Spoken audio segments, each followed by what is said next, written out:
दोस्तों, प्रधानमंत्री मोदी मालदीव के राष्ट्रपति मोइज़ू के विशेष आमंत्रण पर 25 और 26 जुलाई को 2 दिवसीय दौरे पर मालदीव की यात्रा पर थे। इस दौरे के दौरान दोनों देशों के बीच आर्थिक और रणनीतिक सहयोग को लेकर विशेष चर्चा हुई है। जहां इस दौरे को लेकर भारत और मालदीव में चर्चा हो रही है, तो वहीं इसकी चर्चा पड़ोसी मुल्क चीन में भी जमकर होने लगी है। यात्रा के दौरान भारत ने मालदीव को 4,850 करोड़ लगभग $600 मिलियन की लाइन ऑफ क्रेडिट देने की घोषणा की है और 40% कर्ज राहत देने वाला समझौता भी किया है, जिसके कारण इस दौरे को लेकर चीन की परेशानी काफी बढ़ गई है। इसके पीछे कारण ये है कि आपको याद होगा, साल 2023 का वो वक्त जब मालदीव के राष्ट्रपति मोहम्मद मोइज़ू ने भारत के खिलाफ इंडिया आउट अभियान चलाया था। नतीजतन भारत को अपने सैनिकों को मालदीव से वापस बुलाना पड़ गया था। दोनों देशों के बीच तनाव इतना बढ़ गया कि भारत में भी मालदीव के खिलाफ अभियान चलाया जाने लगा और सोशल मीडिया पर मालदीव न जाने की अपील की जाने लगी। इस तनाव का चीन ने फायदा उठाया और मालदीव में पैठ बनानी शुरू कर दी, जो भारत के लिए चुनौती बनकर सामने आ गया था, क्योंकि अंतर्राष्ट्रीय समुद्री मार्गों पर स्थित होने की वजह से समुद्री सुरक्षा के लिहाज से मालदीव भारत के लिए काफी अहम है। यही वजह है कि भारत ने धैर्य नहीं खोया और कूटनीतिक मोर्चे पर काम करता रहा। इसी का नतीजा है कि दोनों देशों के बीच रिश्ते बहाल हुए हैं और प्रधानमंत्री नरेंद्र मोदी मालदीव को 2 दिन की राजकीय यात्रा पर पहुंचे हैं। आपको बताते चले कि राष्ट्रपति मोहम्मद मोइज़ू के निमंत्रण पर वह मालदीव के 60वें स्वतंत्रता दिवस समारोह में मुख्य अतिथि के तौर पर पहुंचे थे।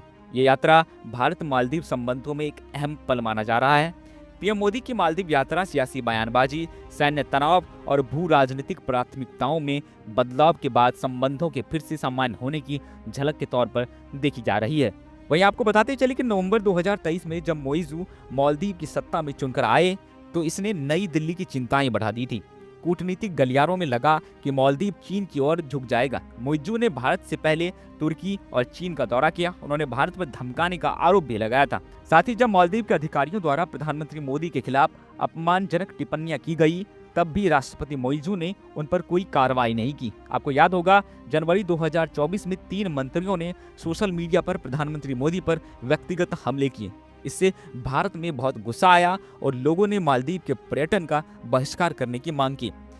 इन घटनाओं के बाद ऐसा लगने लगा कि भारत और मालदीव के रिश्ते अपने सबसे बुरे दौर से जाने वाले हैं और फिर इस हालात का चीन ने जमकर फायदा उठाया। उसने मालदीव को ऋण दिया, नई बुनियादी ढांचा परियोजनाएं शुरू की और मोइज़ू को एक रणनीतिक सहयोग के रूप में पेश किया। वहीं भारत ने इन चुनौतियों का सामना धैर्य से किया। उन्होंने मालदीव के साथ बातचीत जारी रखी। जब मोइज़ू ने भारतीय सैनिकों को वापस बुलाने की मांग की, तो भारत सहमत हो गया, लेकिन भारत ने 76 रक्षा कर्मचारियों को प्रशिक्षित नागरिक तकनीशियनों से बदल दिया। इससे विमानन और नागरिकी कार्यों में निरंतरता बनी रही। इसके साथ ही भारत ने मालदीव को आर्थिक सहायता भी बढ़ाई। उसने विकास सहायता को लेकर 600 करोड़ रुपए तक बढ़ाए, व्यापार कोटा बढ़ाया और बुनियादी ढांचा परियोजनाओं पर काम में तेजी लाई, जिसका नतीजा ये हुआ कि मई 2024 में मालदीव के विदेश मंत्री मूसा जमीर भारत से समर्थन मांगने और संबंधों को बहाल करने की इच्छा व्यक्त करने के लिए नई दिल्ली की यात्रा पर पहुंच गए।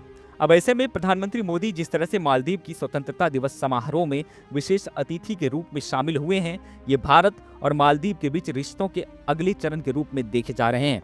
इस दौरे से दोनों देशों के आर्थिक सहयोग में काफी बढ़ोतरी देखने को मिलेगी। तो वहीं जाहिर है कि अगर भारत का असर मालदीव में बढ़ा, तो सबसे बड़ी तकलीफ चीन को होने वाली है। खैर, आपको क्या लगता है, पीएम मोदी की ये यात्रा दोनों देशों के बीच रिश्तों के लिए कितना महत्वपूर्ण साबित होने वाला है? अपनी राय हमें कमेंट में जरूर बताएं।